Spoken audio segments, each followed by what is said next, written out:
एक बहुत ही मशहूर डॉक्टर और एक उनकी पत्नी, जिन्होंने कुछ साल पहले लव मैरिज शादी की थी और उसी के बाद वह जो महिला उनकी पत्नी थी वह अपना काम धंधा डालती है। जो उसका काम था ब्यूटी पार्लर का था और वह तंत्र मंत्र की विद्या सीखकर जादू टोना भी करने लगती है। और तभी एक उसकी मुलाकात एक व्यक्ति से होती है जो कि उसका मुंह बोला भाई था, जिसको वह 2 सालों से राखी बांध रही थी। तभी एक दिन वह अपने कत्ल की सुपारी 4 लाख रुपए देती है और तभी उसका कत्ल भी हो जाता है।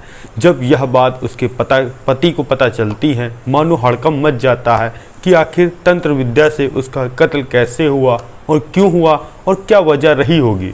जब आप इस कहानी को सुनेंगे तो आप भी हैरान और परेशान हो जाएंगे और सोचने पर मजबूर हो जाएंगे। नमस्कार, मेरा नाम रवि है। मैं आशा उम्मीद करता हूँ आप लोग बहुत अच्छे होंगे और जहाँ कहीं भी होंगे सुरक्षित होंगे। यह सच्ची घटना चालू होती है उत्तर प्रदेश का एक ज़िला है गाज़ीपुर, और यहीं पर एक युवक जिसने अभी हाल ही दिनों में अपनी प्रारंभिक परीक्षा पास करके अब उसका सपना था बड़े होकर डॉक्टर बनने का। तभी वह बिहार ज़िले की राजधानी पटना पहुंचता है और मेडिकल की तैयारी करने लगता है और सब कुछ ठीक ठाक चल रहा था। तभी वह एग्ज़ाम देता है डॉक्टरी का, वह पास हो जाता है और फिर वह दांत का एक बहुत ही मशहूर डॉक्टर बन जाता है। और तभी एक मुलाकात होती है रिमझिम चतुर्वेदी से, और जो युवक का नाम था जो कि डॉक्टरी कर रहा था उसका नाम था विश्वजीत चतुर्वेदी। और तभी दोनों में इतनी ज़्यादा गहरी बातचीत होने लगती है और दोनों एक दूसरे को दिल दे बैठते हैं। तभी घर वालों की रजामंदी से उन लोगों की शादी कराई जाती है। वह साल था 2001। तभी वो लोग सोचते हैं क्यों ना अब पटना में ही कहीं पर घर या मकान ले लिया जाए। तभी एक जगह थी, जो जगह थी बिहार की राजधानी पटना में श्री कृष्ण थाने के पास कृष्ण कुंज अपार्टमेंट में वही दोनों रहने लगते हैं। जो डॉक्टर साहब थे विश्वजीत, वह अपनी क्लिनिक नर्सिंग होम चलाया करते थे और जो उनकी पत्नी थी वह ब्यूटी पार्लर खोलकर वहां पर काम किया करती थी और लोगों को सिखाया करती थी।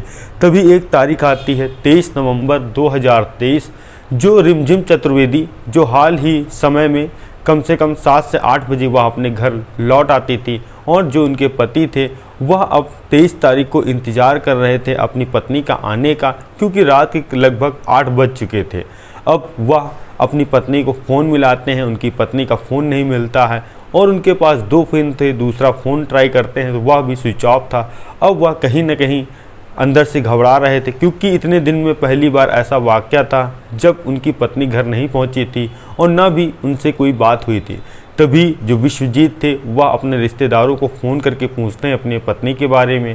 क्या पता रिश्तेदारी में कहीं चली गई हो, मगर सभी जगह से उनको यही कहा जाता है कि आपकी पत्नी यहाँ नहीं आई है।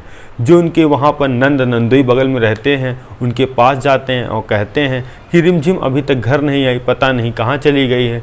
तब वो लोग कहते हैं रात भर इंतज़ार कर लो, अगर नहीं आती है फिर ढूंढने का प्रयास करते हैं। जो विश्वजीत थे रात बैठे बैठे अपनी पत्नी को देख रहे थे, ताक रहे थे, और जैसे ही सुबह होता है वह पहुंचते हैं श्री कृष्णपुरी थाना, जो कि अब तारीख आ गई थी 24 नवंबर 2024। जैसे ही वह थाने पहुंचते हैं पुलिस वाले से कहते हैं कि मेरी पत्नी गायब है और वह कहीं मिल नहीं रही है और उसको ढूंढने का प्रयास करिए। अब पुलिस वाले जान जाते हैं यह बहुत ही उस ज़िले के मशहूर डॉक्टर हैं, यह केस हाई प्रोफाइल है, यह बात एसएसपी तक पहुंचती है और उनकी पत्नी को ढूंढने का प्रयास किया जाता है और हर जगह उनकी फ़ोटो सर्कुलेट कर दी जाती है। तभी उसी दिन 24 तारीख की दिन एक जगह एक महिला की लाश मिलती है। वो जगह थी नौबतपुर थाने का डिडरा शेखपुरा गांव, जहां पर सुनसान इलाका था। वहां पर एक महिला की लाश मिलती है। लाश जैसे ही मिलती है ग्रामीणों को वह पुलिस को इन्फॉर्मेशन देते हैं। पुलिस मौका वारदात पर पहुंचती है, देखती है जो महिला है वह काफ़ी ही खूबसूरत है और काफ़ी बड़े घराने की लग रही है और ऐसा लग रहा है किसी ने मुंह के पास सटाकर एकदम से गोली मारी है, जिसके कारण उसकी मौत हो गई है। अब मौका वारदात पर वहाँ पुलिस पहुँचती है, उस डेड बॉडी को पोस्टमार्टम के लिए भेजा जाता है और वहाँ पर जो चीज़ पड़ी है उसको साक्ष्य मानकर सबूत के लिए रखा जाता है। और जो नौबतपुर थाने की पुलिस थी हर जगह सर्कुलेट यह तस्वीर करती है कि यह महिला कहीं की गायब हो तो पता लगे यह कहाँ की रहने वाली है। जैसे ही यह फ़ोटो कृष्णपुरी थाने जाती है, जो वहाँ के थाना अध्यक्ष थे वह देखते हैं, कहते हैं यह तो रिमझिम की फ़ोटो लग रही है। वह तुरंत जो विश्वजीत को फ़ोन करते हैं, कहते हैं आप तुरंत थाने चले आइए, एक डेड बॉडी मिली है, इसकी शिनाख्त करनी है। जैसे ही विश्वजीत वहां पहुंचते हैं और वह फ़ोटो देखते हैं, मानो उनके पैरों तले ज़मीन खसक जाती, क्योंकि वह लाश किसी और की नहीं उनकी पत्नी की थी। अब जैसे ही यह बात विश्वजीत के घर वालों को पता चलती है, मानो उनके घर में मातम सा पसर जाता है और वह डेड बॉडी लेकर जाते हैं, अंतिम संस्कार करते हैं। और इधर पुलिस वाले पहुंचते हैं विश्वजीत के पास और अब पूछताछ करते हैं कि आखिर आपकी पत्नी क्या करती थी, कहाँ जाती थी, किससे मिलती थी, आप बताइए। तो विश्वजीत कहते हैं कि उसकी मेरी पत्नी का, जो कि ब्यूटी पार्लर चलाती है और वहीं पर अपना काम धंधा करती थी, और उस दिन शाम के समय वह घर नहीं आई तो मैं भी बेचैन हो गया। और तभी पूछते हैं कि वहाँ कितने लोग काम करते हैं, तो उनके पति बताते हैं 3 से 4 लोग हैं। अब ब्यूटी पार्लर में जो काम करने वाले युवक थे उनसे पूछताछ होती है, जिसका नाम था राजू। वह कहता है 4 बजे के आसपास 23 तारीख को मैडम जी के पास एक फ़ोन आया। फ़ोन आने के बाद उन्होंने कहा कि मैं थोड़ा देर में आऊँगी, हो सकता है लेट हो जाऊँ तो तुम लोग दुकान बंद करके चाबी लेकर चले जाना और कल सुबह फिर आ जाना। जैसे ही राजू का बयान पुलिस वालों ने सुना, वह बिल्कुल हैरान हो गए, परेशान हो गए और वहाँ पूछने लगे कि क्या यहाँ कहीं कैमरा लगा है। तो राजू ने कहा हाँ, सामने वाली दुकान में कैमरा लगा है। पुलिस वालों ने इधर कॉल डिटेल खंगाल रहे थे और सीसीटीवी फुटेज भी देख रहे थे। तभी एक गाड़ी जो कि 4 बजे के आसपास ब्यूटी पार्लर के सामने खड़ी होती, जो गाड़ी थी स्विफ्ट थी, और तभी रिमझिम उस गाड़ी में आती है, बैठती है और चली जाती है। और क्योंकि उस व्यक्ति का चेहरा नहीं दिख रहा था, क्योंकि वह व्यक्ति गाड़ी से उतरा नहीं था, अब पुलिस वाले उसका नंबर देखते हैं, खंगालते हैं, पता करने की कोशिश करते हैं यह युवक कौन है जिसकी गाड़ी में वह बैठी है, क्योंकि कोई परिचित ही होगा इसीलिए वह गाड़ी में बैठी है।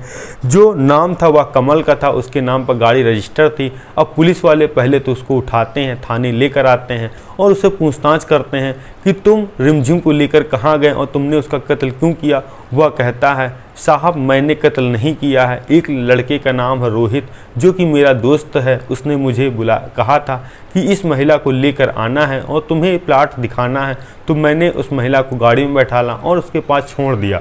अब पुलिस वाले उधर कॉल डिटेल भी खंगाल रहे थे और जो एक नंबर था, जो 4 बजे के आसपास फ़ोन आया था, जो कि जिसका नाम था रोहित। अब पुलिस उस शख्स को उठाती है, पूछताछ करती है और जो वो खुलासा करता है वो वाकई में हैरान और परेशान कर देने वाला था।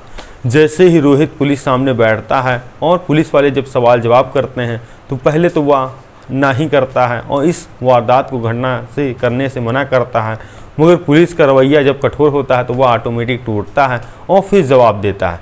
कहता है कुछ साल पहले जो कि मैं पढ़ाई करने के दौरान फिर मैंने इंजीनियरिंग की और जिसके कारण मुझे एक अच्छी नौकरी मिली और जो कि मेरी महीने की तनख्वाह 50,000 रुपये के आसपास थी, मगर मेरी ज़िंदगी में पता नहीं ऐसा क्या हो गया, जिस काम में मैं हाथ रखता था और उसी में नुकसान हो जाया करता था और मैं इतना डिप्रेशन में आ गया और मुझे अब लग रहा था कि अब ज़िंदगी मुझे नहीं जीनी चाहिए और मैं अपने आप को ख़त्म कर लूँ।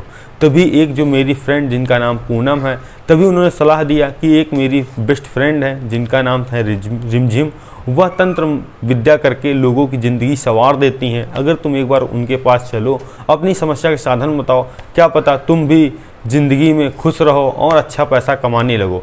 तभी मैं रिमझिम से मिलने के लिए जाता हूँ, वह मेरी परेशानी पूछती हैं, सब मैं उनको बताता हूँ और कहीं ना कहीं मुझे लग रहा था कि इनकी बताई हुई चीज़ों पे मैं अब सफल हो जाऊंगा।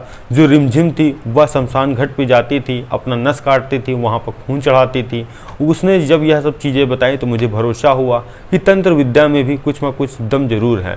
तभी उन्होंने कहा कि एक चांदी का कंगन तुम अपने दाहिने हाथ में पहन लो और 4 कलर की टी शर्टें हर दिन ये पहना करो, और जिसके कारण मैं पहनने लगा और मुझे कहीं ना कहीं फ़ायदा होने लगा था और मैं उनको मानने लगा। और कहीं ना कहीं अब वो पूजा के नाम से कभी मुझसे 10,000, 20,000, 30,000, 40-50,000 तक रुपए मांगने लगी। और अब मेरे पास पैसे भी नहीं थे, ख़त्म हो जा रहे थे, जिसके बाद वो मुझे ब्लैकमेल कर रही थी और यह कह रही थी कि अगर तुमने पैसे नहीं दिए तो मानो मैं तुमको फिर से बर्बाद कर दूंगी। तभी एक दिन रोहित ने कहा कि मैं इस सब से छुटकारा पाना चाहता हूं और मुझे पहले जैसा ही रहने दो और मुझे अब दोबारा फ़ोन मत करना। तभी रिमझिम कहती है कि जो तुम्हारे एक रिश्तेदार हैं जिनका अभी कुछ दिन पहले सड़क दुर्घटना में मौत हुई है, वह समझ लो मैं ही करा सकती हूँ और ऐसा तुमने किया तो तुम्हारे साथ भी बिल्कुल ऐसा होगा। अब रोहित कहीं ना कहीं घबरा गया था, उसको कहीं ना कहीं अब यही था कि अब इससे छुटकारा पाना है तो रिमझिम को हटाना पड़ेगा। तभी वह अपने घर जाता है और पास की दुकान पर बैठा हुआ चाय पी रहा था। चाय पीने के साथ साथ जो उसका दोस्त था कमल, वह आके बैठ जाता है, उससे बातचीत करता है। तो कहीं ना कहीं उसको कमल को लग रहा था कि आज दोस्त बहुत परेशान है, क्योंकि हर रोज़ मिलते थे, वह खुश रहता था। वह उसकी या खामोश रहने की वजह पूछता है तो वह बताता है कि एक महिला है जिसके चक्कर में फंस गया हूँ और मानो ज़िंदगी मेरी अब ख़त्म हो गई है। अब वह मुझे ब्लैकमेल कर रही है और कहती है अगर पैसे तुमने नहीं दिए मैं तुमको मार दूंगी और तुम्हारा घर पूरा तबाह हो जाएगा, करूँ तो मैं क्या करूँ। तभी कमल से वह कहता है कि मुझे उस महिला को रास्ते से हटाना है।